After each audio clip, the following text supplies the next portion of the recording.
Hi, and welcome to Professor Pincushion. In this video, I'm going to show you how you can create a blind hem with your sewing machine. Can you see my blind hem here? Well, I use bright pink thread, so it might be kind of easy to spot. But imagine if I used a matching thread color and how hard it would be to pick it out. So I'm going to show you how you can create the same look with your sewing machine. And if you've never done a hem before, I definitely recommend checking out our tutorial on our website, Hem, to show you how to do a basic one, as this is a little bit more fancy and advanced than a regular hem. But once you get it down, it's perfect for using for all of your garments. So let's get started. When doing a blind hem, the first thing you're going to want to do is pin up and press your hem just as you would do any other hem.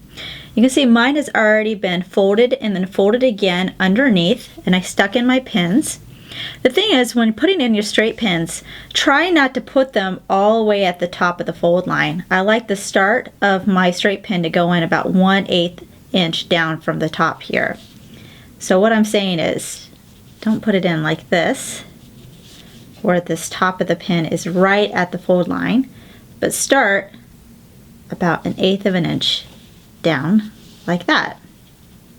Once you have it all pinned out exactly how you want to do your hem, you're then going to take the bottom and you're going to fold it under like this. So now we're looking at the back of our folded hem, and this is still the wrong side of the fabric, and you can see the straight pins now are underneath it all. So you're just going to lay it out like this, and then we're going to take it to our machine so we can start doing our stitching. If your sewing machine has the capability of doing a blind hem, you're going to look for a stitch that looks like this, number 8 here. It's basically a zigzag stitch that has been spread out. These two on the end here are separated by a bunch of these little ones. Now on your machine it may look different. It could also look like this. Flat stitches with a zigzag, here's zigzag, flat stitches. So if it looks like something like this, then that's fine. You can use that, because again what you want is a zigzag stitch that is separated by some smaller stitches in between. So once you find yours, you're going to select that for your sewing machine. Next, you're going to want to change your foot to a blind hem foot, and this is what mine looks like. Let me show you a regular foot so you can see the difference.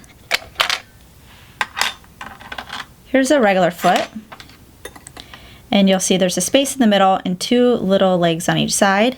For the blind hem, I have one big side and then a little side over here. This is for aligning your fabric when you're doing your hem. I've also seen some blind hem foots that have this bar that come up and around. It comes down right in the middle here. And again, it's for placement of your fabric when you're doing the blind hem. Worst comes to worst, you could use a regular foot if you need to. I would just practice so you can see exactly where your stitching is going to line up before doing it on your garment. So once you have all that set up, then you're ready to get your garment or your fabric, and we're ready to do our blind hem. Okay, so here's my fabric, and again, this is the top of my hem right here, and it's just folded over. And here is my main part of my garment that I'm doing the hem to. What's going to happen here is the stitching is going to do little stitch, and then big zigzag. Little stitch, big zigzag. So the only thing that is catching this fabric that we're looking at the wrong side here is the top of that zigzag stitch. So that's how we create the blind hem. Most of the stitching is going to be at the top of this hem fold, which is going to be on the inside of the garment, so you're not going to see it. We're just going to see a couple little stitches up here where it does that big zigzag. And then when you look at the right side, you're only going to see those tiny little stitches.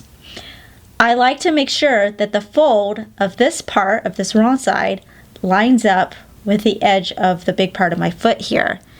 That's just how it makes it easier to make sure everything's going to be straight. So normally you like to use a matching thread color, so it really does not show very well on the right side, but I'm just doing bright pink, so it'll be a lot easier for you guys to see in this demonstration. So it's doing, just did a big zigzag, catching the edge, and then it just does little zigzags. So that's really all there is to it. You're just going to want to keep catching that top of that fold with your big zigzag stitch. got a pin in the way. Let's move this guy. Line it up. And then continue on my way till I get to the end.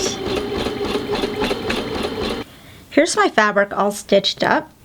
And we're still looking at the top of the hemline right there. So if I just fold it back to the way it was when we first started, that's what it's going to look like on the inside of your garment or whatever you're hemming up.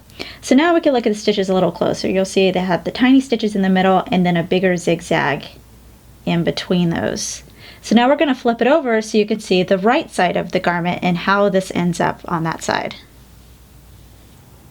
And here we have the right side of my hem, and even though I used bright pink thread, we can only just see little dots of it. So if you use a thread that's more matching in your color, it's probably going to be even harder to see. So points that we can see, this thread that's peeking out here, this is the point where that larger zigzag actually connected with our front part of our fabric. So that's how we get that. It definitely takes practice so you can make sure that your stitches look more consistent. And the reason why we'll do a blind hem is if we're using a lighter weight fabric, so something sheer, really lightweight. If you do a regular hem, the bottom of whatever garment you're working on might look a little heavy. So if you use a blind hem, it's a little bit more airy, it flows a little better, and it looks a little bit more seamless and neat. So that is why you would use a blind hem as opposed to doing a regular hem. But it's really not that hard to pull off, and it looks great.